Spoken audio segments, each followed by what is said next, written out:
अस्सलाम वालेकुम। अच्छा जी, आजकल फ़ेसबुक पर और टिकटॉक पर मैंने देखा है बहुत सारे ऐड चल रहे हैं नॉन कस्टम पेड चीज़ों के हवाले से।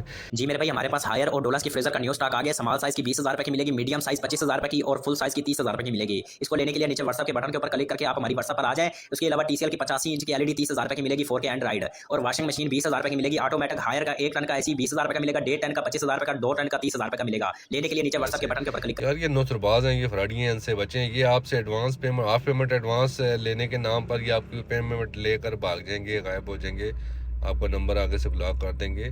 तो इनसे बचें, ये फ्रॉडी हैं। कोई भी ऐसी चीज़ इतने पैसों में नहीं मिलती जो ये रेट बता रहे हैं। ये आपको आईफोन 13 14 प्रो मैक्स भी 30,000 का बता रहे हैं। ये आपको चाइना की मिनी कार आपको 60,000 की बता रहे हैं। ये आपको एसी फ्रिज आपको 20-30,000 का बता रहे हैं। ये सब फ्रॉडी है, नौसरबाज हैं। तो ये फेसबुक पर ऐड भी चला रहे हैं और ये अपनी प्रमोशन भी कर रहे हैं। तो इसका मतलब है कि लोग इनकी झांसे में आ रहे हैं। तो बराए मेहरबानी खुद भी बचें और दूसरों को भी बचाएं इन फ्रॉडियों नौसरबाजों से।